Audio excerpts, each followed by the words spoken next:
الحمد لله رب العالمين والعاقبة للمتقين، الصلاة والسلام على أشرف الأنبياء والمرسلين وعلى آله الطيبين الطاهرين الهادين وأصحابه الأكرمين أجمعين الرافعين لقواعد الدين. أما بعد فأعوذ بالله من الشيطان الرجيم. بسم الله الرحمن الرحيم. إنما يريد الله ليذهب عنكم الرجس أهل البيت ويطهركم تطهيرا. صدق الله مولانا العلي العظيم وصدق رسوله النبي الأمين الكريم، ونحن على ذلك لمن الشاهدين والشاكرين. من علينا ربنا إذ بعث محمدا أيده بأيده وأيدنا بأحمدا، أرسله مبشرا وأرسله ممجدا. صلوا عليه دائما صلوا عليه سرمدا. إن الله وملائكته يصلون على النبي يا أيها الذين آمنوا صلوا عليه وسلموا تسليما. اللهم صل وسلم وزد وبارك على سيدنا مولانا محمد، طب القلوب ودوائها وعافية الأبدان وشفائها ونور الأبصار وضيائها، كما تحب وترضى بأن تصلي عليه وعلى آله وأصحابه أجمعين، والحمد لله رب العالمين. معزز و مکرم سامعین کرام، بزرگان محترم، برادران ملت اسلامیہ، پردہ نشین، عزت مآب خواتین اسلام، بالخصوص داعی اجلاس، صدر اجلاس حضرت مولانا عزیز، السلام علیکم ورحمۃ اللہ وبرکاتہ۔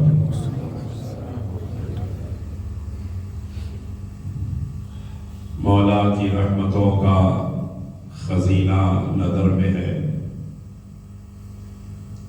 مولا کی رحمتوں کا خزینہ نظر میں ہے، صلی اللہ کے شہر مدینہ نظر میں ہے، صلی اللہ کے شہر مدینہ نظر میں ہے۔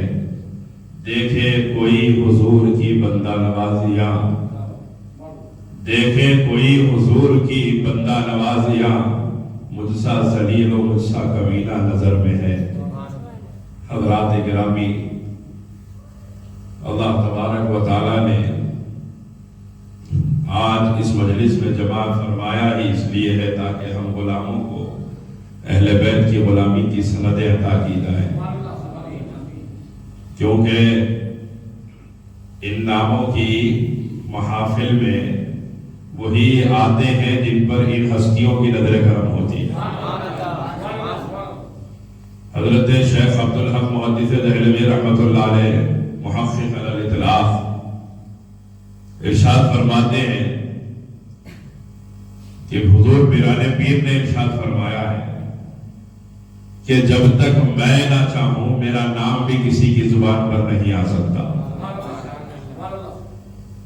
آپ غور فرمائیے، اور ہم سیدہ کائنات کے نام کی محفل میں حاضر ہیں۔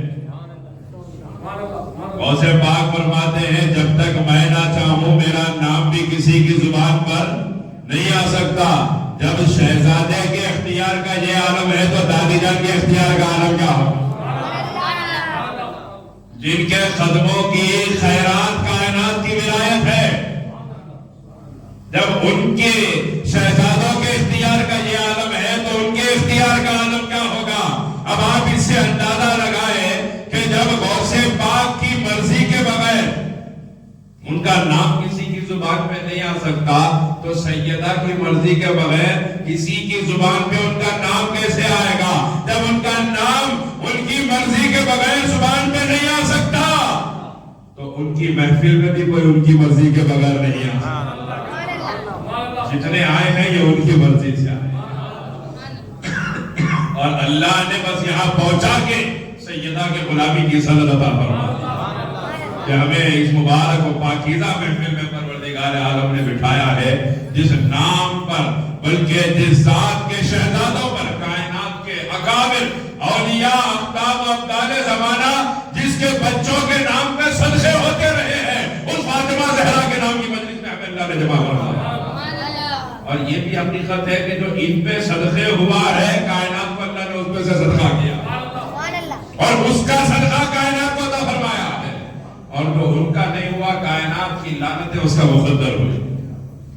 پیر نصیر الدین نصیر گورنوی رحمۃ اللہ علیہ فرماتے ہیں، لعنت نہ کیوں یزید پر میں کروں اے نصیر، یہ دشمنی ہے اور میرے گھر کے ساتھ ہے، یہ دشمنی ہے اور میرے گھر کے ساتھ ہے۔ اور کون اس شخص کو بہتر سمجھے گا جس نے آمنہ کے لال کو تکلیف دی ہے۔ سرکار نے ارشاد فرمایا، فاطمہ میرا ٹکڑا ہے، میرے وجود کا حصہ ہے، بضعۃ منی، میرے وجود کا حصہ ہے۔ جس نے مجھے تکلیف دی اس نے مجھے تکلیف دی ہے، جس نے فاطمہ کو خوش کیا اس نے مجھے خوش کیا ہے۔ اب تو سیدہ کائنات کے شہزادوں کے گردوں پہ چھریاں جلائے، ان کے شہزادوں کو زہر دے، اس نے یقیناً ان کو ناراض کیا، اور جس نے ان کو ناراض کیا اس سے آمنہ کے لال ناراض ہو گئے، اور جس سے سرکار ناراض ہو گئے اس سے اللہ ناراض ہو گیا، اور جس سے اللہ ناراض ہوا وہ یقیناً جہنم میں جائے گا۔ حضرات، جو آیت مبارکہ میں نے پڑھنے کا شرف حاصل کیا، اس میں اللہ تبارک و تعالیٰ فرماتا ہے، انما یرید اللہ لیذھب عنکم الرجس اہل البیت ویطہرکم تطہیرا، کہ اللہ چاہتا ہے، بے شک اللہ چاہتا ہے کہ محبوب آپ کے اہل بیت کو پاک کر دیا جائے، یطہرکم تطہیرا، اس طرح پاک کیا جائے۔ مفسرین فرماتے ہیں کہ ان کی پاکی کو دیکھ کر خود پاکی کو بھی رچکانے لگے۔ اللہ نے ان کو اس طرح پاک فرمایا ہے، اور پاک کس طرح فرمایا؟ سرکار کائنات صلی اللہ علیہ وسلم ارشاد فرماتے ہیں، اللہ نے فاطمہ اور فاطمہ کی اولاد کو جہنم کی آگ سے پاک کر دیا ہے، یہاں تک کہ جو فاطمہ اور فاطمہ کی اولاد سے محبت کرے گا اللہ اسے بھی جہنم سے محفوظ فرمائے گا۔ سرکار نے ارشاد فرمایا۔ اب آپ غور فرمائیے، انما یرید اللہ، بے شک اللہ چاہتا ہے۔ اللہ کا چاہنا کیا ہے؟ اللہ چاہتا ہے۔ ایک صاحب کہنے لگے اللہ چاہتا ہے ذکر ہے، اللہ نے کر دیا، یہ ذکر کہاں ہے؟ اب آپ دیکھیے درمیان میں جب لوگوں کے ذہنوں پہ خباثت غالب ہو جاتی ہے تو پھر سوالات ایسے آتے ہیں۔ ایک صاحب نے کہا کہ بھئی کر دیا کہاں ہے؟ اللہ چاہتا ہے لکھا ہے، قرآن نے چاہتا ہے کا لفظ استعمال کیا، کر دیا کا لفظ کہاں استعمال کیا؟ میں نے جواب دیا، اللہ کا چاہنا ہی کرنا ہوتا ہے، اور اس کی دلیل کیا ہے؟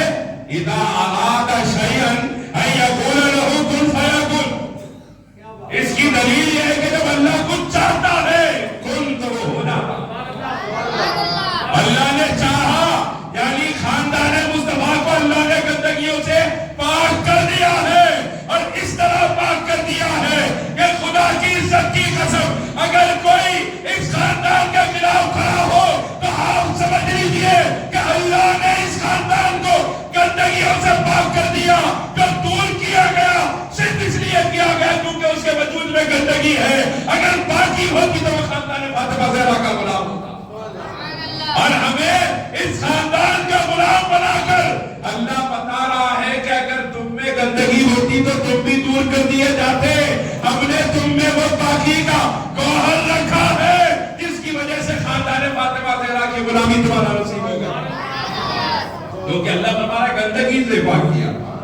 اب چاہے وہ ظاہری گندگی ہو کہ باطنی گندگی، انسانی گندگی ہو کہ شیطانی گندگی ہو، دنیا کی گندگی ہو کہ مرنے کے بعد کی ہو، ہر قسم کی گندگیوں سے اللہ فرماتا ہے ہم نے اس خاندان کو پاک کر دیا، یعنی جو ان کے قریب ہوگا یہ سند ہے کہ یہ گندگی نہیں ہے، جو ان سے دور ہوگا وہ اپنی گندگی کا اعلان کر رہا۔ تو خاندان فاطمہ زہرا کی محبت کو آپ غور کیجئے کہ اللہ نے اس نسل کو اتنا پاک کر دیا کہ جو پاک ہوگا وہی ان کے قریب آ سکے گا، اور جو پاک نہیں ہوگا وہ خود بخود دور ہو جائے گا، اور جو ان کے قریب آ جائے گا اللہ تعالیٰ اس کو اتنا پاک فرما دیتا ہے کہ جو اس کی صحبت میں بیٹھے وہ بھی پاک ہونے لگ جاتا ہے، جو ان کی صحبت میں بیٹھے وہ بھی پاک ہو جاتا ہے۔ اس خاندان کی عظمتوں کا عالم ہی ایسا ہے۔ اس خاندان کا تعلق ہی ایسا ہے. آپ غور کیجئے پوری دنیا میں 70% مسلمان ایک طریقے پر عمل کرتے ہیں, نماز پڑھتے ہیں, نکاح و طلاق کے مسائل ہیں. حنفی اکثریت احناف ہے پوری دنیا میں.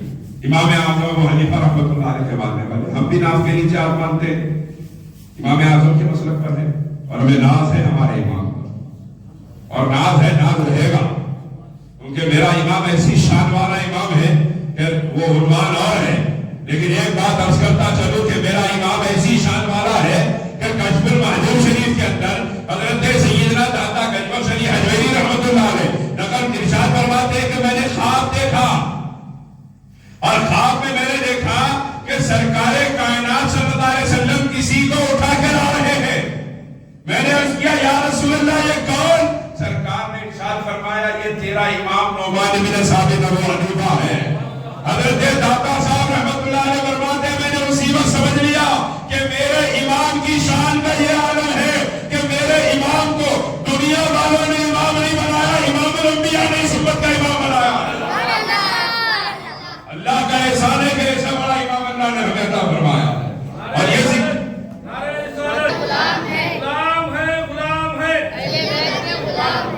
آپ یقین مانیے, اور یہ ذکر اس لیے کر رہا ہوں کہ یہ ضروری ہو گیا, آج یہ ضروری ہو گیا. امام اعظم کی شان میں گستاخیاں کرنے والے گلی گلی گھومتے پھرتے نظر آ رہے ہیں, اس لیے یہ ذکر بھی ضروری ہو گیا.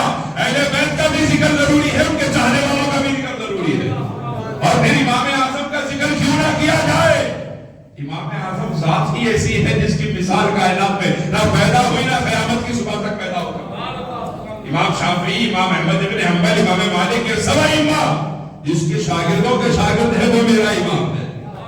الحمدللہ وہ امام اعظم جس کے نقش قدم پر لاکھوں اولیاء نے زندگیاں گزاری ہے, لاکھوں ہزاروں کی تعداد میں اقطاب و اقطار زمانہ جس ابو حنیفہ کے طریقے پر ناز کرتے رہے ہیں, جس کی غلامی پر ناز کرتے رہے ہیں, اس امام اعظم ابو حنیفہ سے اگر آپ پوچھیں کہ میرے امام آپ کو یہ شان کیسے ملی, امام فرماتے ہیں لولا سنتان لا ہلاک النوبان, اگر وہ 2 سال میری زندگی میں نہ آتے میں برباد ہو جاتا. پوچھا 2 سال کون سے؟ ارشاد فرمایا وہی 2 سال جو میں نے فرزند رسول امام باقر کی صحبت میں گزارے ہیں. پتا کیا چلا کہ امام اعظم جو اعظم سب سے بڑا امام اس امت کے کہلاتے ہیں, امام اعظم کی عظمت کا سبب یہ ہے کہ انہوں نے فاطمہ زہرا کے بچوں کی جوتیاں سیدھی کرا زندگی کو انہوں نے گزارا ہے. سیدہ کائنات کے شہزادوں کی جوتیاں اٹھانا انسان کو کہاں سے کہاں پہنچا دیتا ہے. لوگ تو اس گھر کی غلامی میں سید طائفہ بنا دیے جاتے ہیں. اس خاندان کی عظمت کا عالم دیکھیے اور محبت کی کیفیت دیکھیے ان ائمہ کے اندر جن کا نام ہے کہ ہم غلام زندگی گزار رہے ہیں. امام اعظم کی محبت کا یہ حال ہے. امام شافعی فرماتے ہیں ان کنتا حب آل محمد رفضن فلیشد ثخران انی رافضی. امام شافعی فرماتے ہیں کہ اگر اہل بیت رسول کی محبت کا نام رافضیت ہے تو اے انسانوں جتنا گواہ ہو جاؤ کہ میں رافضی ہوں. امام شافعی فرما رہے ہیں اہل بیت کی محبت کا نام رافضیت نہیں ہے, ہرگز نہیں. ہم اہل بیت کا ذکر کرتے ٹوٹ کیا کریں گے, یہ اہل بیت کی محبت ہے, رافضیت نہیں ہے, ہرگز نہیں. رافضیت صحابہ کی گستاخی کا نام. ہم جس طرح مولا علی کے غلام ہیں, سیدہ پاک کے غلام ہیں, امام حسن و امام حسین کے غلام ہیں, تو دوسری طرف ہم سرکار صدیق اکبر کے غلام ہیں, فاروق اعظم کے غلام ہیں, عثمان غنی کے غلام ہیں, کل اصحاب رسول کے غلام ہیں. ہم جس طرح اہل بیت کے غلام اسی طرح سرکار کے صحابہ کے بھی غلام ہیں. کیوں کہ ہم اہل بیت کے بھی وفادار ہیں, صحابہ کے بھی وفادار ہیں. جن کو عزت احمد مختار نے عطا فرمائی ہے ہم تمام کے وفادار ہو کر پیدا ہوئے. یہ اہل سنت کی شان ہے. اہل سنت کی شان یہ ہے کہ ہم اہل بیت کے بھی ہیں اور صحابہ کے بھی ہیں. ہاں یہ اور بات ہے کبھی کسی کا ذکر کسی کی زبان پر زیادہ ہو جائے تو اس کے اوپر آپ فتویٰ نہیں لگا سکتے. حضرت سیدنا مخدوم اشرف جہانگیر سمنانی رحمۃ اللہ علیہ نے ذکر فرمایا تھا اپنی کتاب کے اندر. کچھ صفحات میں سرکار صدیق اکبر کا ذکر فرمایا, کچھ صفحات میں سرکار فاروق اعظم کا ذکر فرمایا, کچھ صفحات میں سرکار عثمان غنی کا ذکر فرمایا, اور کئی صفحات میں مولا علی کا ذکر فرمایا. تو لوگ اس زمانے میں فتویٰ دینے والے تھے موجود، اور بات بات پر اہل بیت پہ تو رافضیت کے فتوے لگتے رہے، بڑے بڑے اماموں پہ لگے ہیں۔ یہ ایسے ہی نہیں نکلا امام شافعی کی زبان سے کہ اگر میں رافضی کہلاتا ہوں تو میں رافضی ہوں، ان پہ فتویٰ لگا ہے نیوز کا، ان پہ فتویٰ لگا ہے۔ لی خمسۃ لطفی بہا حرم مبائل حاطبہ المصطفیٰ والمرتضیٰ وابناہما والفاطمہ، امام شافعی کا اعلان ہے کہ ہم تمام وباؤں کو بلاؤں کو اپنے سے دور کر دیتے ہیں ان 5 کے ذریعے۔ وہ 5 کون ہیں؟ المصطفیٰ والمرتضیٰ وابناہما والفاطمہ، مصطفیٰ ہے، مرتضیٰ ہے، مرتضیٰ کے دونوں شہزادے ہیں اور سید کائنات، امام شافعی کا عقیدہ۔ تو سرکار مخدوم جہانگیر اشرف سمنانی رحمۃ اللہ علیہ نے جب یہ کتاب آپ کی پہنچی باہر تو لوگوں نے کہا دیکھو یہ شیعہ معلوم ہوتے ہیں، آج بھی بات کرتے ہیں شہیدوں پہ تو بس لگاتار آپ ذرا ذکر زیادہ کرتے ہیں اہل بیت کا تو پھر آپ کے اوپر فتویٰ لگ جائے گا۔ اب آپ آج کل ماحول ہی ہو گیا ایسا، اللہ حفاظت فرمائے، یہ اہل سنت کا ماحول نہیں ہے، یہ مزاج اہل سنت کا نہیں ہے۔ ہم تو صوفیوں کے ماننے والے ہیں، اپنے پاس تو اپنا آیا تب بھی اس کی عزت کی جاتی ہے، پرایا آیا تب بھی اس کی عزت کی جاتی ہے، اپنوں کو باہر نہیں نکالا جاتا۔ ہمارے پاس تو اخلاق یہ ہے کہ 800 برس سے غریب نواز کی دیر میں گوشت نہیں پکایا گیا، کیونکہ میرے پاس گوشت کھانے والا بھی آتا ہے، نہ کھانے والا بھی آتا ہے، اور میں یہ چاہتا ہوں کہ کھانے والا آئے تب بھی کھا کے جائے، نہ کھانے والا آئے تب بھی کھا کے جائے۔ یہ ہے صوفیہ کی تعلیم، یہ ہے وہ لوگ کہ جہاں قدم رکھتے تھے علاقہ در علاقہ ہر سب سے اسلام ہو جاتا، یہ ہے وہ لوگ کہ جہاں پہنچ جاتے کائنات ان کی غلام ہو جاتی تھی۔ دیکھا میں جو فتوے بازی یہ رافضی ہے، اس نے ایسا کر دیا رافضی ہے، اس نے ایسا کر دیا خارجی ہے، اس نے ایسا کر دیا فلاں ہے۔ ہم تو ایسے لگ رہا ہے کہ بس مشین گن لے کے بیٹھے ہوئے ہیں فتوے دینے کی، جو نظر آیا بس گولیاں چلاتے چلے گئے، ایسا دکھ رہا بارڈر پہ ٹھہرے ہوئے فوجی، جو دکھا فتوے کی گولی چلا دی، انہیں کافر ہے، انہیں فلاں ہے۔ یہ سرکار کے غلاموں کا طریقہ نہیں۔ امام اعظم فرماتے ہیں کسی میں 100 صفات میں سے 99 صفات اگر کسی کے اندر کفر کی ہو، ایک صفت ایمان کی ہو تو اسے وہ بھی ماننا چاہتے ہیں۔ لیکن ہم تو یہاں فتوے بازی اور بہت جلدی اپنا مزاج بدل دیتے ہیں، بہت جلدی اپنا انداز بدل دیتے ہیں۔ میری بات سے کسی کی بات نہ کرائے میں اس کو فتویٰ لگاتا ہوں، یہ طریقہ مناسب نہیں ہے۔ پہلے تو پھر بھی اہل علم کے درمیان فتوے کی بات ہوتی تھی، آج کل تو واٹس ایپ کے مفتی بھی ہیں، فیس بک کے مفتی ہیں، یوٹیوب کے مفتی ہیں، وہ سن لیے اس کو بول دیے، یہ سن لیے اس کو بول دیے، بدعت چل رہا ہے۔ کیسے لوگوں کے طریقے پہ چل رہے ہیں۔ میں حیران ہوں کہ اہل سنت کے نوجوان قادیانیوں کی ویڈیو شیئر کر رہے ہیں۔ کس قدر علم سے دوری ہے، دین سے دوری ہے ہمارے اندر۔ اللہ حفاظت فرمائے، اللہ حفاظت فرمائے۔ حضرات میں عرض کر رہا تھا کہ علماء نے اس زمانے کے کچھ سوچا کہ بھئی یہ بھی کوئی شیعہ تو نہیں ہے، لہذا جمع ہوئے اور خیال کیا کہ ایسے دن عمل کریں گے، جب جمعہ کا دن ہوگا سارے لوگ بیٹھے ہوں گے، ان تمام لوگوں کے درمیان جا کے ہم مخدوم اشرف سے سوال کریں گے۔ یہ سارے کے سارے اب جمعہ کا انتظار کر رہے ہیں۔ نماز جمعہ سے کچھ دیر قبل بارش شروع ہوئی، اتنی بارش ہوئی کہ اعلان کرنا پڑا مسجد سے کہ اپنی اپنے گھروں میں نماز ادا کیجیے۔ سارا گاؤں بھر گیا۔ پھر عصر کے بعد پھر جیسے کا تیسا اگلا جمعہ آیا، پھر ارادہ کرے، پھر بارش ہو گئی، پھر عصر سے پہلے پھر جیسے کا تیسا، پھر اس کے بعد جمعہ آیا، پھر بارش ہو گئی، یہ سب جمع ہوئے۔ ایک اخرمند نے کہا جاؤ جب وقت ملے پوچھ لو، علی کی اولاد ہے، قیامت آ جائے گی، جمعہ نہیں ہونے دے گا۔ اللہ نے ان کو اختیاری عطا فرمایا اس خاندان کو، قیامت آ جائے گی، جمعہ نہیں ہوگا، ہر جمعہ یہی بارش کا سلسلہ ہے، چلو جا کے سوال کریں۔ وہ گئے اور آ کے سوال کیا، سرکار مخدوم اشرف نے ارشاد فرمایا کہ دیکھو آپ کے والد سے کیا اسی طرح محبت کرتے ہیں یا ذکر کرتے ہیں جس طرح یہ خود کرتے ہیں؟ بولے نہیں، میرے والد کا میں ذکر زیادہ کرتا ہوں۔ دوسرے سے پوچھا آپ ان کے والد کا ذکر زیادہ کرتے ہیں کہ اپنے والد کا؟ کہنے لگے میرے والد کا ذکر میں زیادہ کرتا ہوں۔ تو سرکار مخدوم اشرف نے ارشاد فرمایا کہ تمہیں تو یہ حق ہے کہ تم دوسروں کے باپ سے زیادہ اپنے باپ کا ذکر کرو، اور ہم سیدوں کو یہ حق نہیں کہ ہم سب سے زیادہ اپنے باپ علی کا ذکر کریں۔ کیا ہمیں یہ حق نہیں ہے؟ آپ غور کیجئے، سیدنا علی کا ذکر صرف سادات میں نہیں، غیر سادات میں بھی زیادہ ہونے کی وجہ یہ ہے کہ احمد علی تاجی شرفی صاحب کس طرح اپنے پیر کا ذکر فرمائیں گے میں نہیں کر پاؤں گا۔ اور جس طرح میں اپنے پیر کا ذکر کروں گا وہ نہیں کر پائیں گے. تو کوئی انسان اپنے پیر کا ذکر جس طرح کرے سب کے پیروں کا نہیں کر سکتا. اسی طرح علی سیدوں کا باپ ہے، وہیں پر علی ساری دنیا کے ولیوں کا پیر ہے. 4 پیر 14 خانوادے ان کی 40 شاخیں، جا کے جس طرح چوکھٹ پہ سب ہو جاتی ہے وہ مولا علی شیر خدا کی چوکھٹ ہے، وہ مولا علی کا آستانہ. اب آپ غور کیجئے، یہ جب اپنے پیر کی بات آئے تو پھر علی تو ساری کائنات کے پیر ہے، ان کا ذکر نہ کیا جائے. اہل بیت کا ذکر یاد رکھیں، یہ ایمان کی جلا ہے. اور مولا علی نے ارشاد فرمایا تھا کہ میرا نام لینا کسی بھی دور میں آسان نہیں ہوگا. میرا نام لینا کسی بھی دور میں آسان نہیں ہوگا. جیسے آج حالات آ رہے ہیں، اللہ حفاظت فرمائے. خود ہمارے شہر کے حالات ہے، اللہ معاف فرمائے اور اللہ ہدایت عطا فرمائے ان تمام کو. ہم یہاں آج سیدہ کائنات کا ذکر کر رہے ہیں، 2 دن کے بعد پھر سرکار صدیق اکبر کا بھی ذکر کریں. ہم ایسے ہرگز نہیں ہے کہ ایک طرف چلے نہ ہیں.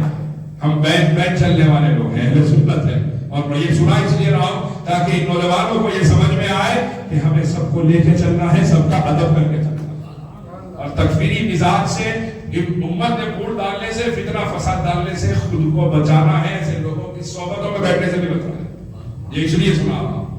آپ سوچ رہے ہو کہ یہ اس عنوان کی ضرورت کیا ہے؟ اس عنوان کی ضرورت. اب آپ غور فرمائیے، امام شافعی اہل بیت کی عقیدت کا یہ عالم ہے. امام احمد بن حنبل جن کو سرکار غوث اعظم نے میرا امام کہہ کے پکارا، وہ امام احمد بن حنبل ہیں جن کے اوپر بہت ظلم کیا عباسی دور میں. اہل بیت کی محبت کی وجہ سے عباسیوں نے ظلم کیا. اس قدر ظلم ہوتا رات بھر کولے برسائے جا رہے. امام احمد بن حنبل کا عالم ایسا کھولنا پڑتا، ارشاد فرماتے ہیں اللہ تو گواہ ہو جا میں نے اس کو معاف کر دیا.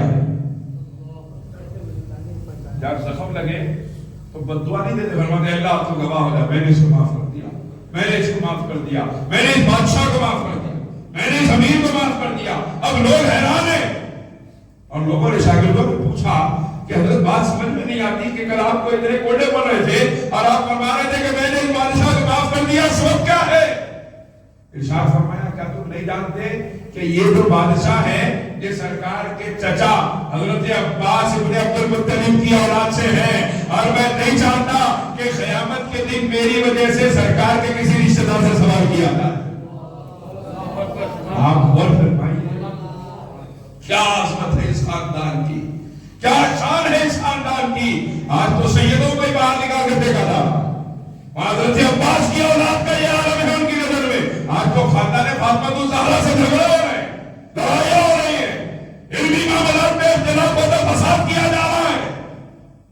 اور وہاں عالم دیکھیں، اور یہی غلامی ہے اور یہی ادب ہے اور یہی عزت ہے جس نے امام احمد بن حنبل کو اس مقام میں پہنچایا تھا کہ آپ کے جنازے میں 13 لاکھ آدمی شریک ہوئے تھے اور آپ کا جنازہ مسجد سے لے کر قبرستان پہنچا تو صرف راستے میں جنازہ دیکھ کر 20,000 آدمی کلمہ پڑھ کے اسلام میں داخل ہو گئے.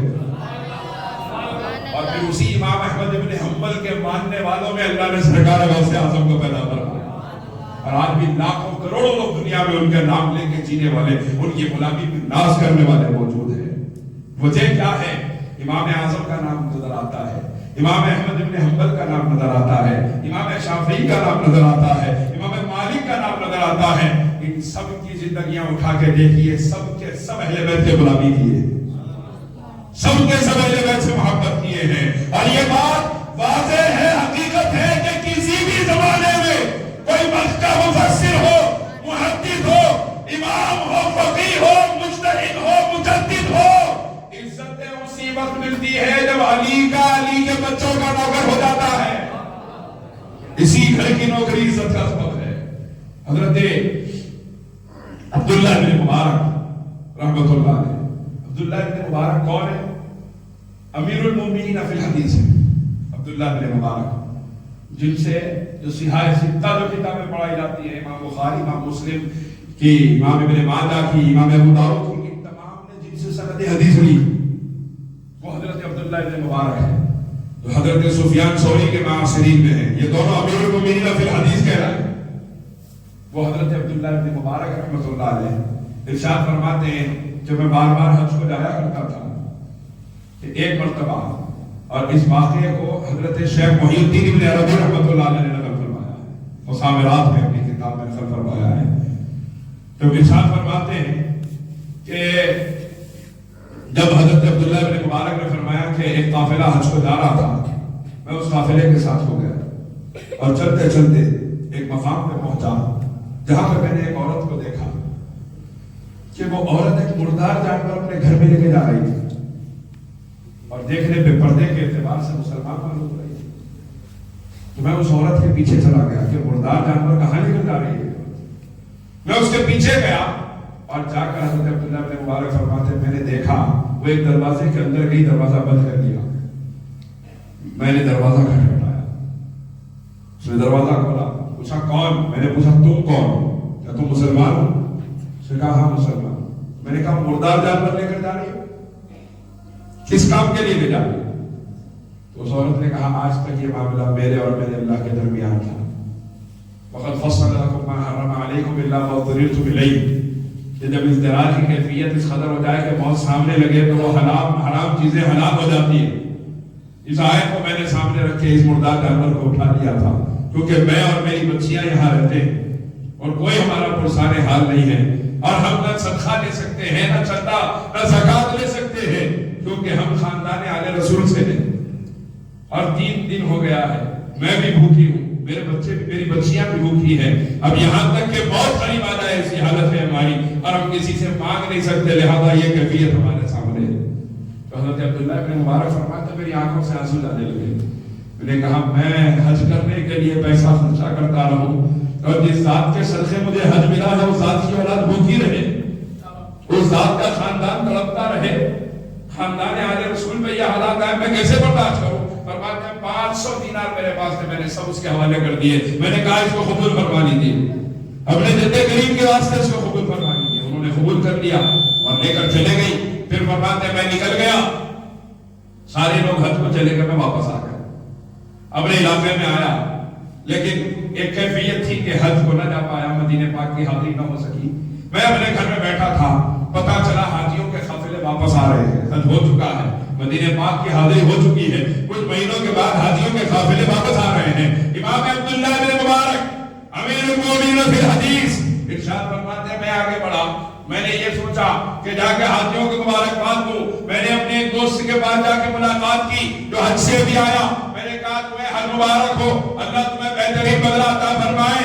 اس نے بتایا اس کے شکریہ کہتا، اس نے کہا آپ کو بھی حج مبارک، آپ کو بھی حج مبارک ہو۔ حضرت عبداللہ بن مبارک فرماتے ہیں میں حیران ہو گیا، میں نے سوچا ایسے ہی کہہ رہا ہوں۔ دوسرے سے ملا، اس کو مبارک کہا، اس نے بھی مجھے مبارکباد دی۔ تیسرے سے ملا، اس کو مبارک کہا، اس نے بھی مبارکباد دی۔ ارشاد فرماتے ہیں یہی مبارکبادیوں کا سلسلہ چل رہا تھا اور میں حیران تھا۔ اچانک ایک آدمی آیا انہیں لوگوں میں سے جس نے ایک تھیلی میرے ہاتھ میں دی، 500 دینار اس کے اندر تھے۔ کہنے لگا اپنی امانت جو ہے عرفات کے میدان میں میرے پاس رکھائی تھی، واپس لینا بھول گئے، حج آپ کو مبارک ہو۔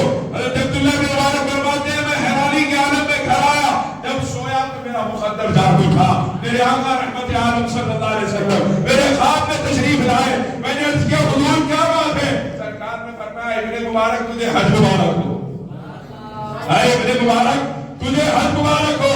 میں نے عرض کیا سرکار میرے ماں باپ پہ قربان، سرکار میں تو حج میں گیا ہی نہیں تھا۔ سرکار نے فرمایا تو نے میری اولاد کی محبت کی خاطر اپنا حج قربان کیا تھا، اللہ نے تیری صورت کا ایک فرشتہ مقرر کر دیا جو ہر سال قیامت کی صبح تک تیرے نام سے حج کرتا رہے۔ یہ ہے آل رسول کی غلامی کے صلے۔ پھر اس مقام پہ اللہ نے ان کو پہنچایا کہ حضرت عبداللہ بن مبارک ایسے عظیم مرتبے پر روحانیت کے اعتبار سے بھی فائز ہوئے۔ ارشاد فرماتے ہیں کہ اگر کسی لمحہ میرے سرکار میری آنکھوں کے سامنے نہ ہو تو میں اپنے آپ کو اس لمحے میں کافر سمجھ رہا ہوں۔ اللہ اکبر، یعنی کیسی زندگی گزری ہوگی کہ جب وہ آنکھ بند کرتے آمنہ کے لال تروخے سے آنکھوں کے سامنے ہوتا۔ آپ غور فرمائیے آل رسول کی خدمت خالی کبھی نہیں جاتی، کامل یہ بات یاد رکھو بلکہ لکھ رکھو، خالی کبھی نہ جائے گی نسبت کسی کے ساتھ۔ یہ آل رسول کی خدمت کے فیضان ہیں، آپ کس کس کو اٹھا کے دیکھیں گے یہ سب کے سب اسی شان والے ہیں۔ حضرت سیدنا معروف کرخی سرکار غوث اعظم کے پیروں میں غوث پاک نے فرمایا تھا کہ مجھے اپنے پیروں میں جس کی مدار سے سب سے زیادہ فیض ملا وہ معروف کرسی ہے. وہ حضرت معروف کرسی فرماتے ہیں میرے دل میں خیال آیا، میں امام علی رضا کا چوکھٹ پہ دربانی کیا کرتا تھا، دل میں خیال آیا کہ کوئی آیا ہوا میں اڑتا ہوا چلا گیا، کوئی آیا امام سے ملاقات کیا پانی پہ چلتا ہوا چلا گیا، لیکن میں تو 12 سال سے یہی پڑا رہا، میرے اوپر تو ایسا کچھ ہوا نہیں. فرماتے ہیں میں کیا کرتا، دربانی پر بیٹھا رہتا، آنے والوں کی جوتیاں سیدھی کرتا، لکڑی پکڑ کے چوکھٹ پہ کھڑا رہتا، کبھی باہر نکلتے امام تو نالین لے کر آتا، ضروریات سے فارغ ہونے کے لیے جاتے چپل پہناتا، وضو کا پانی لا کے رکھتا، یہی کام کرتا، اور دوسرے کئی مقامات لے کے چلے جاتے. دل میں خیال آیا کہ اب بہت ہو گیا، کہ بہت سا وقت ایسے ہی لگا دیا ہے، لہذا اب میں نکلوں اور یہاں سے نکل کے کہیں اور جاؤں. اور یہ خیال مریدوں کے دلوں میں شیطان کی طرف سے وسوسہ ہے، اور یہ سب مریدوں کو آتا ہی میں ٹائم خراب تو نہیں کر دیا، میں ٹائم برباد تو نہیں کر دیا، کہیں میں نے اپنا وقت ضائع تو نہیں کر دیا. اس سب مریدوں کو آتا ارے پیر صاحب میرے سے زیادہ کام تو نہیں لے لیے، دوسروں کو نہیں بول رہے، میرے کو زیادہ تو نہیں بول دی. سلطان المشائخ خواجہ نظام الدین اولیاء محبوب الہی رحمۃ اللہ علیہ کے حوالے سے بعض جگہ یہی واقعہ حضرت خواجہ قرآن الدین غریب کے حوالے سے لکھا ہوا ہے کہ بدائل شریف سے جب نکلے اپنے دوستوں کے ساتھ کیمیا کا علم حاصل کرنے کے لیے، علم کیمیا سیکھنے کے لیے کہ سونا کس طرح بنایا جاتا ہے، فرماتے راستے سے گزر رہا تھا، ایک فقیر کی جھوپڑی پہ نظر پڑی، میں داخل ہوا، نظر سے نظر ملی، میں قربان ہو گیا. کوئی اور نہیں، سرکار بابا فرید الدین مسعود بن شکر ہے، سرکار فاروق اعظم کے لال ہیں، اور فاروق اعظم کا ایسی شان والا شہزادہ کہ پوری نسل فاروق اعظم میں اکابرین پیدا ہوئے ہیں. شیخ احمد شریعتی مجدد الفیضانی پیدا ہوئے ہیں، امام انوار اللہ فاروقی پیدا ہوئے ہیں، اکابر بزرگان دین خواجہ سلیم چشتی پیدا ہوئے ہیں. آپ دیکھیں اکابرین پیدا ہوئے، لیکن بابا فرید جیسا نہ پہلے پیدا ہوا نہ قیامت تک پیدا ہو سکتا. بابا فرید اس امام کا نام ہے جس کی تربیت نے علاء الدین کو صابر کلیلی بنا دیا تھا، جس کی خدمت نے نظام الدین کو محبوب الہی بنا دیا، جس کے ایک ہاتھ میں محبوب الہی ایک ہاتھ میں صابر کلیلی ہو، ذات کی عظمت کا عالم کیا ہوگا. سرکار غریب نواز خود ارشاد فرماتے ہیں کہ میاں قطب تمہارے پنجرے میں تو بڑا باز آیا ہے، اس کی حفاظت کرو. اور ہم دیکھ رہے ہیں اس کے قدم کی برکت سے اولیاء کی آنکھوں میں روشنی ہو، وہ ہے بابا فرید. اب آپ دیکھیے سرکار بابا فرید کی خدمت میں رہے، دوستوں سے کہا جاؤ تم جاؤ سونا بنانا سیکھو، میں یہی رہوں گا.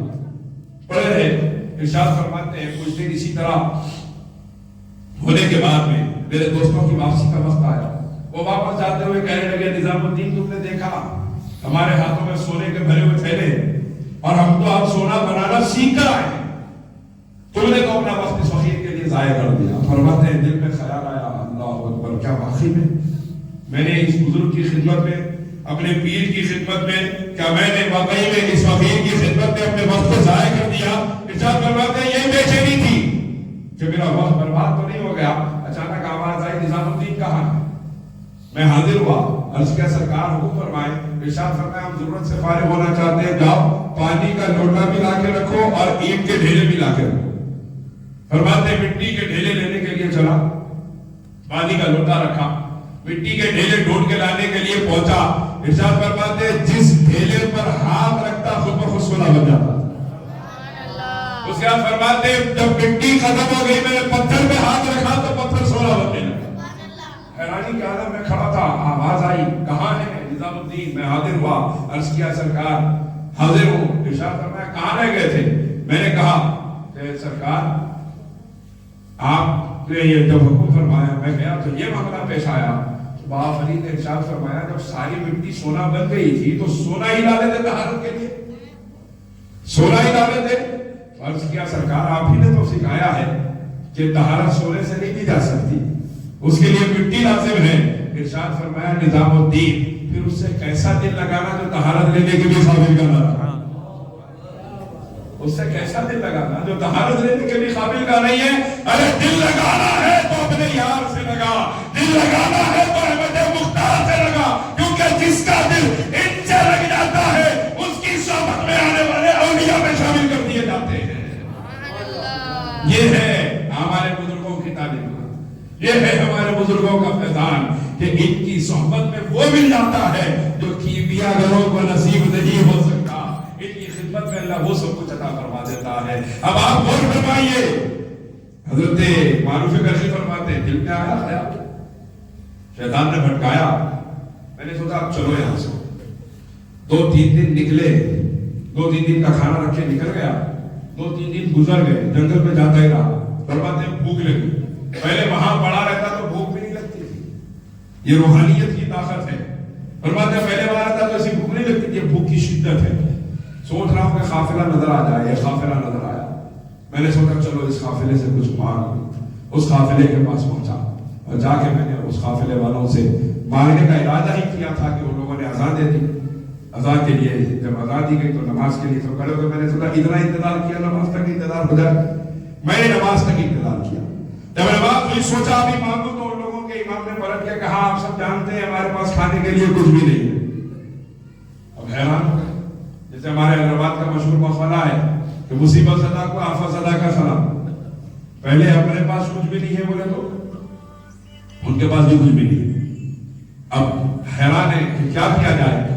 تو ان کے امام نے کہا ایک کام کرو, ہم دعا کرتے ہیں, سب مل کے دعا کریں گے. اللہ رزاق ہے اور رزق عطا فرمانے والا ہے. آج مسئلہ یہ ہے کہ ہماری نظر اٹھی گئی ہے, رزق کے خیال نے ہمیں رزاق سے غافل کر دیا. یہ ہمارا مزاج ہے اور ہمارا حال یہی ہے. اب آپ غور کیجیے کہ رزاق کا رزاق سے مانگنے کے لیے ہاتھ اٹھایا تو دعا کیا کر رہے ہیں, اے اللہ تو ہمیں رزق عطا فرما. تجھے سرکار امام علی رضا کی چوکھٹ کے دربار معروف کرشی کا واسطہ. فرماتے ہیں بس ایسی دعا زبان سے نکل رہی تھی اور بلیاں اپنے ہاتھوں میں روٹیاں پکڑ کے دوڑتے ہوئے آ رہی تھی اور میں نکل کے امام کے آستانے کی طرف دوڑا. انہوں نے کہا ٹھہرو, کھانا تو کھا کے جاؤ. میں نے کہا اب وہ مل گیا کہ موت تک کبھی بھوک لگنے والی نہیں ہے. آگے امام کی چوکھٹ پہ کھڑا ہو گیا. امام نے دیکھ کے فرمایا آ گیا واپس. میں نے عرض کیا حضور واپس آ گیا. فرمایا ٹھیک ہے. میں نے عرض کیا اب کیا کام ہے. فرمایا وہی کر جو پہلے کر رہا تھا, وہی کر جو پہلے کر رہا تھا. تو اہل بیت کی غلامی نے اس مقام پہ پہنچایا کہ ان کے وسیلے سے کائنات کو رزق عطا کیا تھا. اور جو اہل بیت کے غدار رہے تو وہ تو غدار ہی رہے, تو اہل بیت کے وفادار نہ رہے. آپ غور کیجیے مشارف الانوار کے اندر یہ واقعہ موجود ہے کہ ایک بلخ میں ایک سادات کا گھرانہ رہتا تھا. جب شوہر کا انتقال ہو گیا تو بیوی اپنی بیٹیوں کو لے کر سمرقند پہنچی. ایک مسجد کے اندر اپنی بیٹیوں کو بٹھایا, باہر نکلی اور باہر نکل کے سوچا کہ کسی سے کچھ مانگو.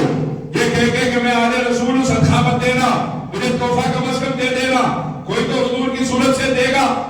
اس خیال کے ساتھ باہر نکلی. ایک آدمی کو دیکھا جو بیٹھا تھا تو لوگ گھیرے ہوئے تھے. میں نے پوچھا یہ کون ہے. لوگوں نے کہا یہ رئیس شہر ہے. میں اس کے پاس پہنچی اور جا کے میں نے اسے کہا کہ میری مدد کرو, میں میری بچیوں کو مسجد میں بٹھا کے آئی ہوں اور میں سید ذاتی ہوں, میں آل رسول ہوں. تو اس نے جواب دیا کہ تو سید ہے تو کوئی سند بتا. تو میں وہاں سے نکل گئی اور نکل کے آگے گئی. ایک آدمی اور نظر آیا جس کو لوگ گھیرے ہوئے بیٹھے تھے. میں نے پوچھا یہ کون ہے. لوگوں نے کہا یہ محافظ شہر ہے لیکن مجوسی ہے, آگ کی پوجا کرنے والا ہے. میں گئی اس کے پاس, جا کے میں نے کہا میں مسلمانوں کے نبی کے خاندان سے ہوں, خدا را میری مدد کرو, میری خدمت کرو. میں میری بچیوں کو مسجد میں بٹھا کر آئی. وہ فوری اٹھا, اپنے غلام سے کہا اندر سے اس کی بیوی کو بلایا. اس کی بیوی آئی تو اسے کہا تیار ہو کے ساتھ میں چل. اس کے ساتھ بادیاں بھی تھی, اس کے ساتھ غلام بھی تھے اور دونوں مل کے اپنے غلام اور بادیوں کے ساتھ مسجد میں آئے. مجھے میری بچیوں کو اپنے گھر لے گئے اور لے جا کر ان لوگوں نے بہت زیادہ اکرام کیا, ہمارا اعزاز کیا, کپڑوں کا انتظام کیا اور ہمیں اپنے گھر میں الگ رہائش کا انتظام کر کے وہاں سلایا. رات میں اس رئیس شہر مسلمان نے خواب دیکھا. سرکار کائنات صلی اللہ علیہ وسلم تربا فرما ہے, قیامت برپا ہو چکی ہے اور یہ حضور کی بارگاہ میں آیا تو سرکار آب کوثر پہ سرکار آب کوثر عطا فرما رہے ہیں حوض کوثر پہ. اس نے آ کے کہا یا رسول اللہ میں بھی مسلمان ہوں. سرکار نے ارشاد فرمایا تو مسلمان ہے تو مسلمان ہونے کی دلیل کیا ہے. تو یہ حیران رہا کہ مجھ سے دلیل سرکار پوچھ رہے. سرکار نے ارشاد فرمایا میری اولاد سے اس کے سید ہونے کی دلیل پوچھنے والے تو اپنے مسلمان ہونے کی دلیل بتا. اور شارح الانوار میں یہ واقعہ لکھا ہوا ہے. اس کے بعد فرماتے میں نکلا وہ اس کے بعد دوسری طرف وہ کہتا ہے کہ میں جب نیند سے جا کر روتا ہوا گیا اور جا کے میں نے لوگوں سے کہا اٹھو کل جو عورت آئی تھی وہ کہاں ہے معلوم کرو. لوگوں نے کہا محافظ شہر کے پاس ہے.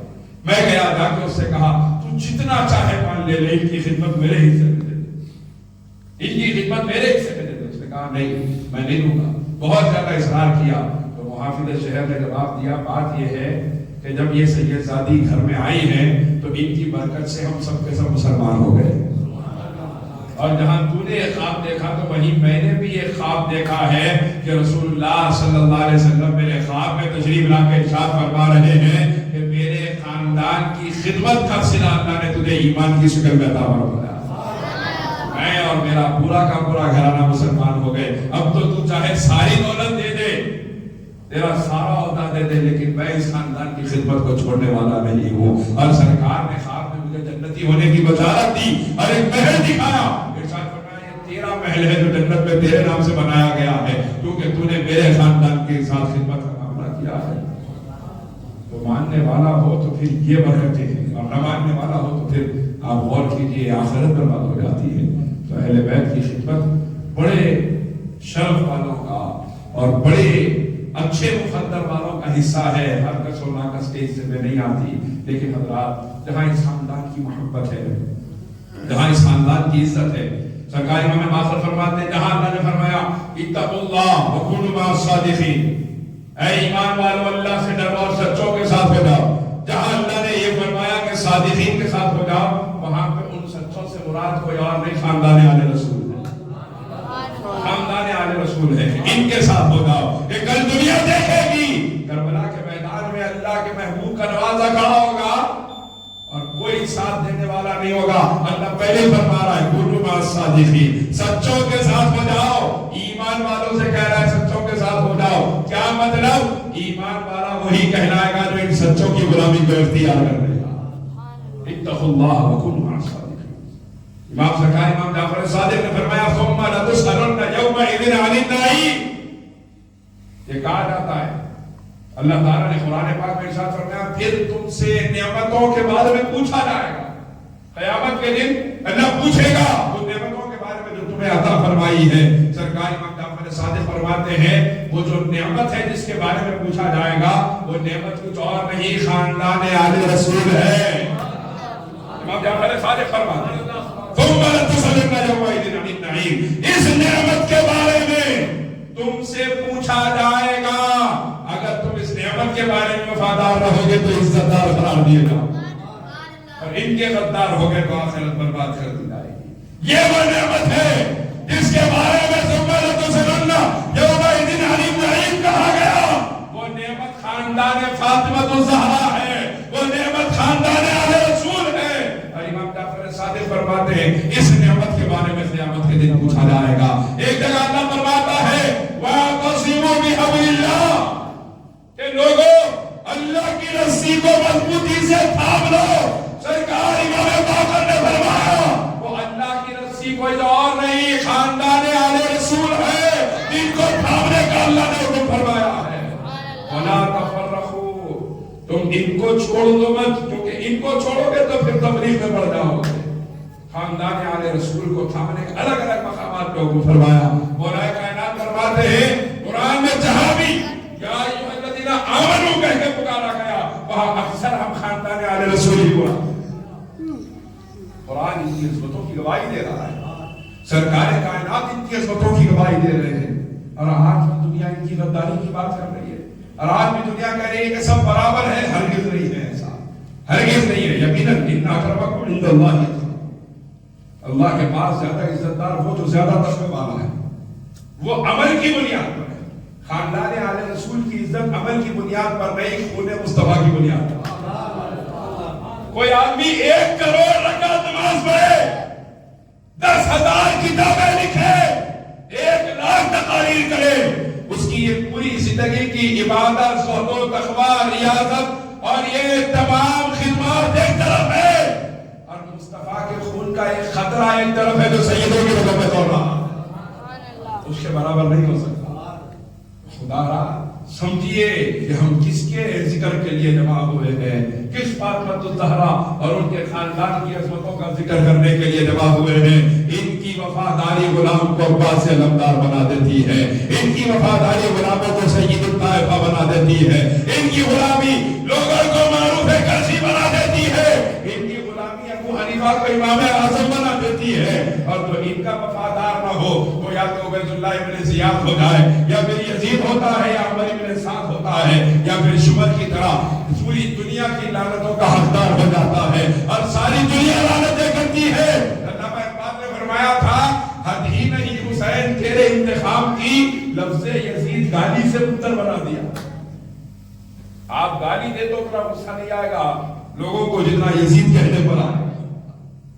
اہل بیت کی غداری کے بدلے ہیں یہ, اور اہل بیت کی وفاداری نے دیکھیے کیا کیا مقام عطا فرمائے ہیں.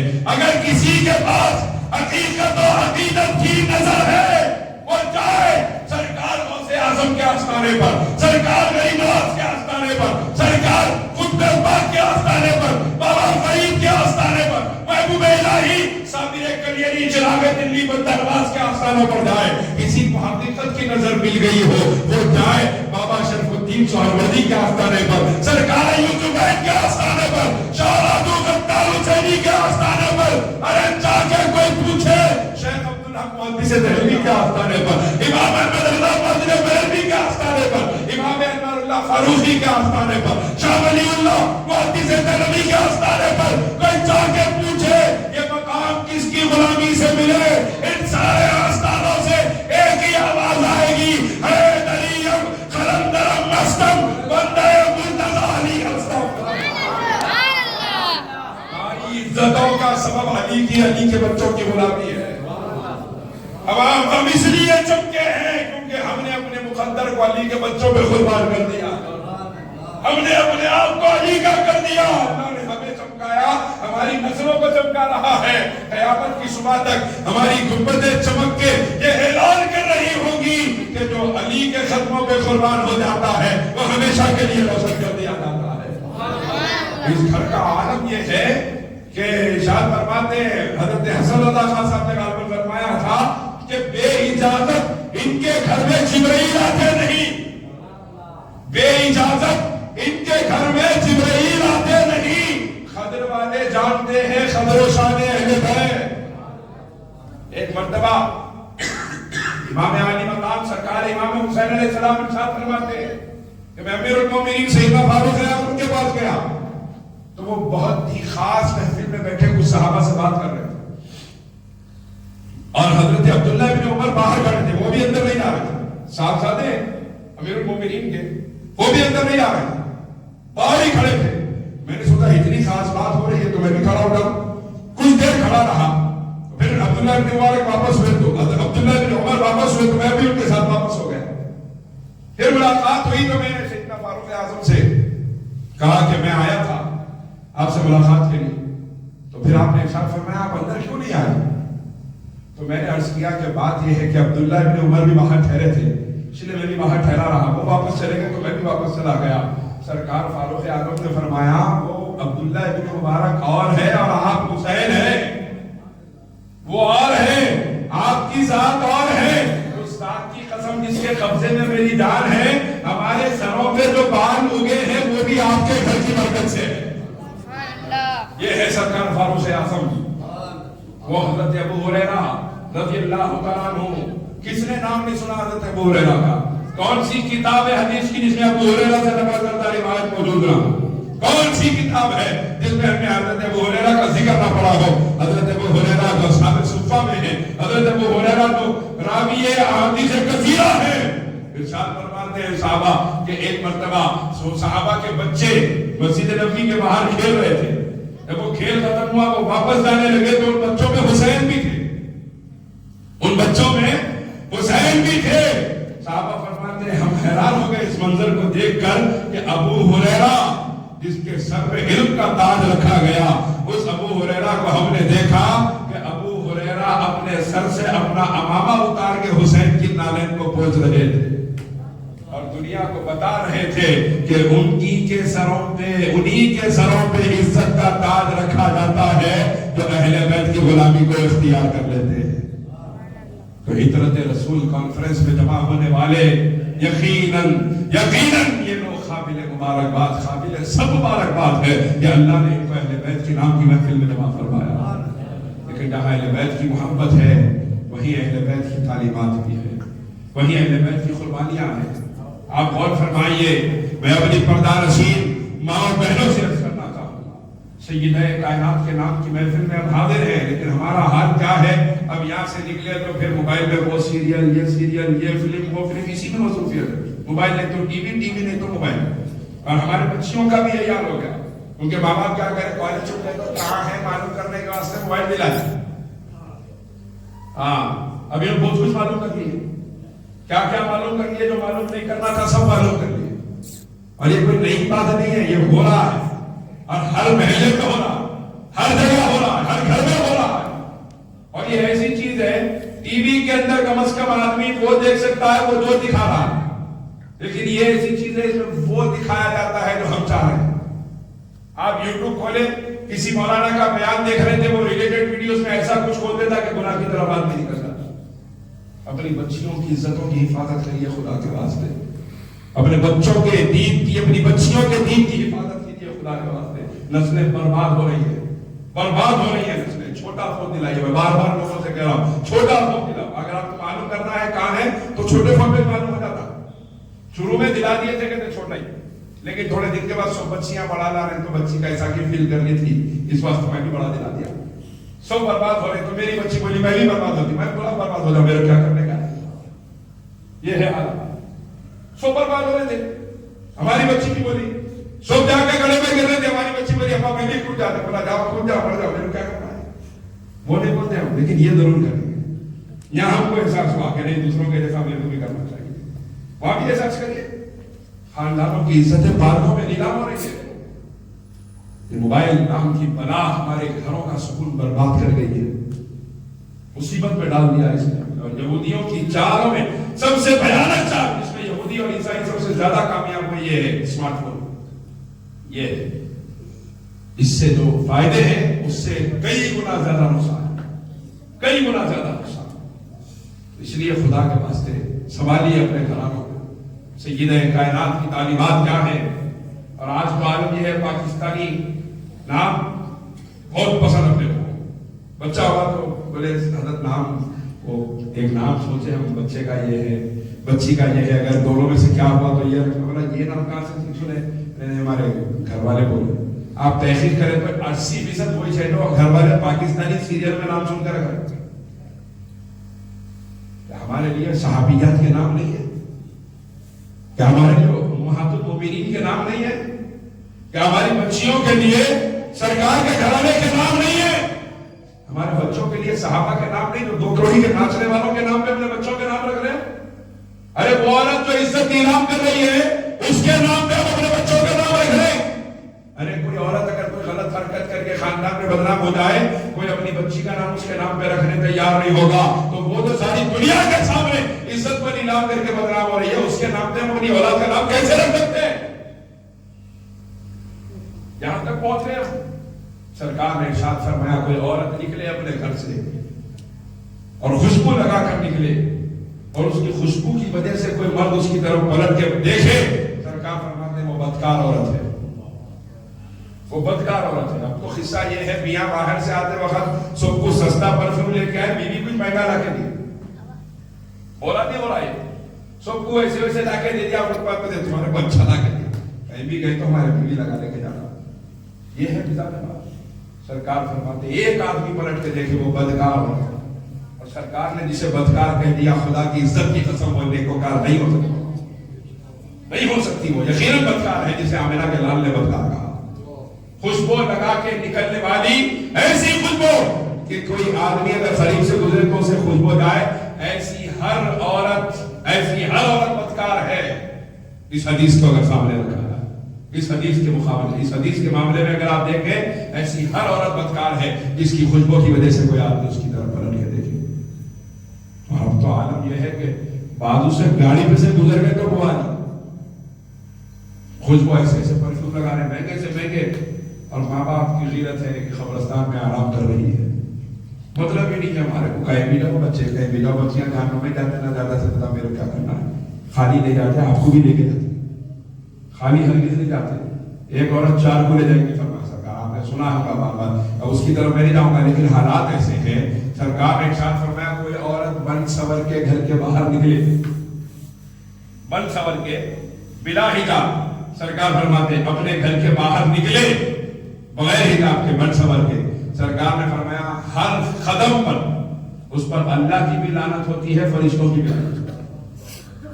اس کے آگے حضور نے ارشاد فرمایا کوئی عورت بغیر حجاب کے بن سور کے گھر کے باہر نکلے اور اس کے بن سور کر باہر بغیر حجاب کے جانے پر اس کا شوہر راضی ہو تو وہ ایک قدم رکھتی ہے تو اس کے شوہر کے نام کا ایک گھر جہنم میں بنایا جاتا ہے. اب آپ غور فرمائیے ہم اپنے آپ کو کہاں سے کہاں لے کے جا رہے ہیں، کون سی بربادی کی طرف لے کے جا رہے ہیں. خدا کے واسطے یہ سیریلوں کی، یہ فلموں کی لعنتوں سے نکالیے اپنے گھروں کی خواتین. ہم خود ساتھ بیٹھ کے دیکھیں تو ان کو کیا بول سکتے ہیں. ہم خود ساتھ بیٹھ کے دیکھ رہے ہیں. کئی مردانہ تو ایسا بھی دیکھنے میں آ رہا، دن میں کام پہ تھے، گھر کو آ کے بیوی سے پوچھ رہے ہیں تو سیریل میں کیا ہوا. ایسی کیا فکر ہو گئی تیرے کو، بیوی نماز پڑھی نہیں پوچھا، مگر وہ سیریل میں کیا ہوا کل دیکھے تھے. توبہ کریے خدا کے واسطے، توبہ کریے. یہ رونے کا وقت ہے. یہ جو کینسر کی بیماری پھیل رہی ہے نا، یہی وجہ ہے، یہی وجہ ہے، اکثر یہی وجہ ہے. جو بی پی شوگر عام ہو رہا ہے یہی وجہ ہے. ایسے امراض میں بالخصوص خواتین اس وقت پریشان ہے، بیان نہیں کیا جا سکتا. وجہ کیا ہے؟ یہی کچھ ہو رہا ہے. یہ اللہ کی طرف سے پکڑ ہے، گرفت ہے. توبہ کریے. توبہ تمام گناہوں کو دھو دیتی ہے. جب گناہ دھل جاتے ہیں تو رحمت کی بارش ہونے لگتی ہے. توبہ کریے. اکثر جو بیماریاں ہیں یہ اس کی یہی وجہ ہے.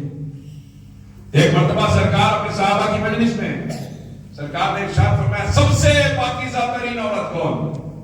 ایک صحابی نے عرض کیا یا رسول اللہ جس کی نماز نہ چھوٹی ہو. سرکار نے فرمایا تمہاری بات صحیح ہے لیکن تم میری مراد کو پہنچے نہیں ہو. پھر دوسرے صحابی نے عرض کیا یا رسول اللہ جو کثرت سے روزے رہتی ہے یا دیگر عبادتیں سنائی. سرکار نے فرمایا بات صحیح ہے لیکن میں جو چاہتا ہوں اس مراد کو تم نہیں پہنچے. مولا کائنات فرماتے ہیں کوئی بھی جواب نہ دے پایا. میں آہستہ سے اٹھ کے مسجد سے باہر نکل گیا اور میں نے جا کے فاطمہ سے پوچھا کہ سرکار یہ سوال فرما رہے ہیں جواب کیا ہوگا. سیدہ کائنات بھی مسکرا رہی ہے کہ باب مدینہ تو علم کی سوال کرنے کے لیے آ گئے.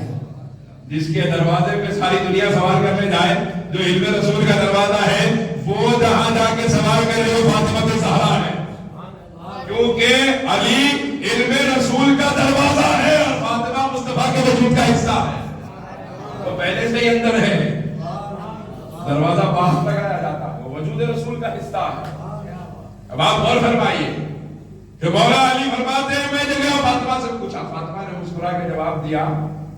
بات یہ ہے، اس کا جواب یہ ہے کہ وہ عورت سب سے زیادہ پاکیزہ ہے جس کو غیر مرد نے نہیں دیکھا اور اس نے کبھی غلط نظر سے کسی غیر مرد کو نہیں دیکھا.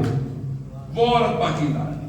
مولا علی فرماتے ہیں میں حاضر ہوا، ابھی بات چلی رہی تھی، میں نے سرکار سے عرض کیا یہ جواب. سرکار کی آنکھوں میں آنسو آ گئے، چشمان مبارک نم ہو گئی، داڑھی مبارک بھیگ گئی. سرکار نے ارشاد فرمایا علی یہ جواب تمہارا تو نہیں ہے، علی یہ جواب تمہارا تو نہیں ہے. عرض کیا یا رسول اللہ فاطمہ نے جواب دیا ہے. سرکار مولا علی فرماتے ہیں سرکار نے فرمایا میں صحابہ سے پلٹ کے فرمایا میرے صحابہ میں تم سے نہیں کہتا تھا صحابہ میرے فاطمہ میرے وجود کا حصہ ہے. میں تم سے نہیں کہتا تھا کہ فاطمہ میرے جگر کا ٹکڑا ہے. فرماتے ہیں مولا علی کے سرکار سجدے میں گر گئے اور روئے، اتنا روئے کہ ہم حیران ہو گئے. طبیعت سمجھنے کو تیار نہیں تھی کہ میں تو پھر سے فاطمہ کے پاس گیا. جا کے میں نے کہا فاطمہ چلو حضور کی حالت غیر ہو رہی ہے. مولا علی فرماتے ہیں سیدہ کائنات نے اپنی چادر اوڑھی باہر نکل کے آئی. سرکار سجدے میں ہے. سرکار کے جس نے مبارک پہ ہاتھ رکھا اس نے مبارک پہ ہاتھ رکھا. سیدہ کائنات نے سرکار نے سر اٹھاتے ہوئے فرمایا فاطمہ آ گئی، فاطمہ آ گئی. میں نے عرض کیا بازار آ گئی ہوں، آپ اتنے اس قدر کیوں بے چین ہیں، اس قدر کیوں روتے ہیں اور کس لیے آپ دعائیں کر رہے ہیں. تو سید سرکار نے ارشاد فرمایا فاطمہ فاطمہ میں دعا کر رہا ہوں، تم بھی میرے ساتھ دعا کرو۔ مجھے یہ فرماتی ہے میں نے پوچھا حضور کیا دعا کروں؟ سرکار نے ارشاد فرمایا فاطمہ میری امت کی بیٹیوں کے لیے دعا کرو، میری امت کی عورتوں کے لیے دعا کرو، میری امت کی بہوؤں کے لیے دعا کرو، کیونکہ کل رات میں نے دیکھا میری امت کی سب سے زیادہ جو کثرت ہے وہ خواتین کی جہنم میں ڈالی جا رہی ہے۔ میں اپنی امت کی بچیوں کے لیے رو رہا ہوں، میں اپنی امت کی بیٹیوں کے لیے تڑپ رہا ہوں، میں اپنی امت کی بہوؤں کے لیے اللہ سے مانگ رہا ہوں، میں بھی ان کی مغفرت مانگ رہا ہوں، تم بھی ان کی مغفرت مانگو۔ آپ غور کیجئے اپنی شہزادی کو اس عالم میں سرکار نے ہماری بہو بیٹیوں کے لیے دعا مانگنے کا حکم دیا، اور روتے گڑگڑاتے سرکار ہماری گھرانوں کی خواتین کے لیے دعا فرما رہے ہیں، اور ایسے کریم کے طریقے کو ٹھکرا کے ہمارے گھرانوں کی خواتین دین اسلام کو اپنے گھروں سے باہر نکالے، ناچنے والوں کو دیکھتے ہوئے دن رات گزارے، اور ناچنے والوں کے طریقوں کو پسند کر کے مصطفیٰ کا طریقہ چھوڑے۔ یہ بدنصیبی ہماری ہے، اس سے بڑھ کے احسان فراموشی کا ہو سکتی ہے، اس سے بڑھ کے نالائقی کا ہو سکتی ہے، اس سے بڑھ کے میرا روی کا ہو سکتی ہے۔ خدا کے لیے سیدہ کائنات کے نام پر جمع ہوئے ہو، آپ عہد کر کے اٹھو کہ اسی سیدہ کا واسطہ میرے مالک ہمیں حیا سے پاک کر دے، ہمیں بے حیائی سے پاک کر دے، ہمیں حیادار بنا دے، ہمیں حیا والا بنا دے، کیونکہ سرکار نے فرمایا الحیاء شعبۃ من الایمان، حیا ایمان کا حصہ ہے۔ اذا لم تستحی فاصنع ما شئت، پھر جب تو حضور فرماتے جب تم حیا نہ کرو تو پھر جو چاہے کرو۔ آج آپ دیکھیے کتنی لڑکیاں ہمارے معاشرے کی ہیں جو برقع تو پہنتی ہیں، برقعے کے اندر جینس پینٹ نظر آ رہا ہے، برقعے کے اندر جینس ٹی شرٹ پہنی ہوئی ہے، کتنی لڑکیاں ہیں آپ دیکھیں ہزاروں کی تعداد میں نظر آئیں، اور ماں باپ کیا بولے ابھی پہن لیتی، شادی کے بعد پہنتی کیا؟ شادی کے بعد نہیں ہوتا نا، ابھی پہنا دے رہے اس واسطے، جبکہ سرکار نے ارشاد فرمایا وہ عورت جو مردوں کا لباس پہنے اس پر اللہ کی لعنت ہوتی ہے۔ یعنی ماں باپ اپنی اولاد کو لعنت کا حقدار بنا رہے خوشی خوشی، جب اس اولاد کو آپ کی آنکھوں کے سامنے جہنم میں پھینکا جائے گا آپ نہیں برداشت کر پائیں گے، نہیں برداشت کر پائیں گے، اس کے پیر میں کانٹا چھپ جائے آپ نہیں برداشت کر سکتے، جہنم کی وہ آگ جس کے اندر پہاڑوں کو ڈالا جائے تو وہ ریزہ ریزہ ہو جائیں گے، آپ نہیں برداشت کر پائیں گے اپنی اولاد کو اس آگ میں پھینکا جانا۔ جب سرکار نے فرمایا لعنت ہوگی تو پھر لعنت ہی ہوگی، لعنت ہی ہوگی اس کے اوپر، اور جو ماں باپ اپنی خوشی سے پہنا رہے ہیں ان پہ بھی اللہ کی لعنت ہے۔ خدا کے لیے یہ بیجا محبت کو، بیجا نفرت ہے یہ، جس کو محبت کا نام دے کے ہم لعنتوں کے حقدار ہو رہے ہیں۔ سیدہ کائنات کی حیات یہ نہیں ہے، سیدہ کائنات نے تو مولا علی سے فرمایا تھا کہ میرے انتقال کے بعد بھی اندھیرے میں مجھے دفن کرنا، تاکہ دنیا کو میرے خط کا، میرے جسم کا اندازہ نہ ہو سکے۔ یہ ہے پردہ جو سیدہ کائنات نے سکھایا۔ اور ایک بے پردگی یہ ہے کہ بیٹے کی شادی ہوئی تو ادھر کے پورے قریبی رشتہ دار ان کے سامنے بے پردہ، ادھر کے پورے قریبی رشتہ دار ان کے سامنے بے پردہ۔ بیٹے کے والد ہے، بچے کے والد ہے، بچی کی والدہ ان کے سامنے آ گئے، بچی کے والد ہے، بچے کی والدہ ان کے سامنے آ گئے، نہیں بھائی کو ایسا کر لے کہ ایسا کر، سگے بھائیاں مر گئے انہیں بھائی بن گیا، اور بھائی بنا تو ایسا کہ پردہ ہی نہیں ہے اسے۔ بے پردہ آپ کا بیٹا بہو ہوئے ہیں، آپ کو بے پردہ ہونے کی اجازت نہیں دی گئی، ان کو اجازت ہے نکاح کی وجہ سے، آپ کو نہیں ہے، آپ نکل کے آ گئے بے پردہ، سلام بھی ہو رہا، وعلیکم السلام بھی ہو رہا، سلام پہ ہاتھ بھی رکھ رہے ہیں، ہنسی مذاق بھی ہو رہا۔ سرکار نے ارشاد فرمایا خنزیر خون میں لطف پت ہو کے آئے، وہ بدبو نہیں آتی جو غیر محرم کے جسم پہ ٹکرانے سے آتی ہے۔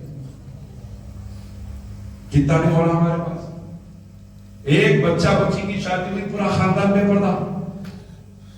اچھا یہ رشتہ ہونے سے پہلے ان کے سامنے نہیں نکلتے تھے، ان کی انہوں کون کی ہم کون کی نہیں نکلتے تھے، یہ رشتہ ہوتے ہی نکل گئے۔ کیا ایک رشتہ سارے خاندان کو بے پردہ ہونا جائز کر دیتا ہے؟ ایسی خرابیاں اتنی ہیں ہمارے پاس بیان نہیں کر سکتے۔ اور پھر اس کے بعد یہی خرابیاں ہیں جو بھیانک قسم کے امراض میں مبتلا کر رہی ہیں، ایسے ایسے امراض پھیل رہے ہیں آپ بیان نہیں کر سکتے۔ کورونا پھیلا اس کے بعد بھی ختم نہیں ہے، ہر 2-3 مہینے کو وائرل، پہلے وائرل ہوتا 7-2 سال میں تھا، اب ہر 2 مہینے میں وائرل ہے۔ اور پھر حیرت انگیز بیماریاں، بیان کے باہر بیماریاں ہیں جو کثرت کے ساتھ خواتین کے اندر پھیل رہی ہے، خواتین کے اندر زیادہ ہے، مردوں میں بھی پھیل رہی ہے لیکن ان میں زیادہ ہے۔ اور یہی بیماریاں ہیں آج دنیا میں کثرت کے ساتھ، یہ بیماریاں ہیں، سرکار نے فرمایا قیامت کے بعد کثرت کے ساتھ جہنم میں وجہ کیا ہے؟ یہ بے دینی وجہ ہے، یہ بیرا روی، یہ لادینیت کا طوفان ہم نے اپنے گھروں میں بچا کے رکھا ہے، یہ ہماری بربادی اور ہر بیماری کا سبب ہے۔ خدا کے لیے توبہ کریے، موت سب کو آنے والی ہے۔ 12 سال کے بچے ہارٹ اٹیک ہو کے مر جا رہے ہیں۔ کتنے لوگ ان دنوں میں اچانک نہیں چلے گئے آپ بولیے، اور جا بھی رہے ہیں، اچانک ہو سکتا ہے ہم بھی چلے جائیں۔ توبہ کر لیجیے اس سے پہلے خدا کے لیے۔ میں برادران عزیز سے بھی اور اپنی پردہ نشین خواتین اسلام ماؤں بہنوں سے بھی خواہش کر رہا ہوں، توبہ کر لیجیے، موت کبھی بھی آنے والی ہے، اور اس سے بچنے کے سوا، اس میں جانے کے سوا بچنے کا کوئی راستہ نہیں ہے۔ میرا اور آپ کا جنازہ اٹھے گا، اٹھ کر رہے گا، کوئی راستہ نہیں ہے ہمارا جنازہ اٹھنے کا علاوہ، ہے کوئی راستہ تو بتائیے۔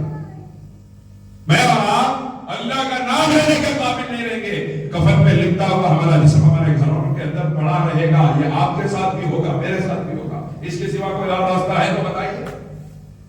یہ اگر آج ہو گیا تو اس کے لیے توبہ کر لیجیے، یہ وقت اگر آج آ گیا تو میں نے اس کے لیے کیا تیاری کی یہ فکر کریں، اور یہی اہل بیت کی تعلیمات ہے، اور یہی اہل بیت کی محبتوں کا ذریعہ، محبتوں کے اظہار کا ذریعہ، اہل بیت کی محبتوں کی دلیل یہ ہے کہ ان کی تعلیمات پر عمل کیا ہے۔ صرف وقتیہ واہ نہیں، تعلیمات پر زندگی گزارنے کی کوشش کیجیے۔ اللہ ہم تمام کو توفیق عطا فرما، ہم تمام کو سید کائنات آپ کے شہزادوں کا، آپ کے خاندان کا صدقہ عطا فرما، ان کا صدقہ اتارا عطا فرما، ان کا تصدق عطا فرما۔ اے اللہ حیا کا زیور سے ہم تمام کو آراستہ فرما، بے حیائی سے ہمارے پردانے اور زنانے کی حفاظت فرما۔ اے اللہ تیرے دین کو، تیرے دین پر اور تیرے حبیب کے احکامات پر چلا دے، اور اس کے خلاف ہر عمل سے ہماری حفاظت فرما۔ آمین یا الہی۔ ای دعا عصمت گردت قبول استفیل بندتن بہر غوث اعظم و خواجہ خواجگان زمن استفیل بندرباز سلطان و خواجہ دکن لی خمسط لطفی بہا ہر والمبا اصطفا والمرتضا وبناہما والفاطمہ وآخر دعوانا الحمدللہ رب العالمین۔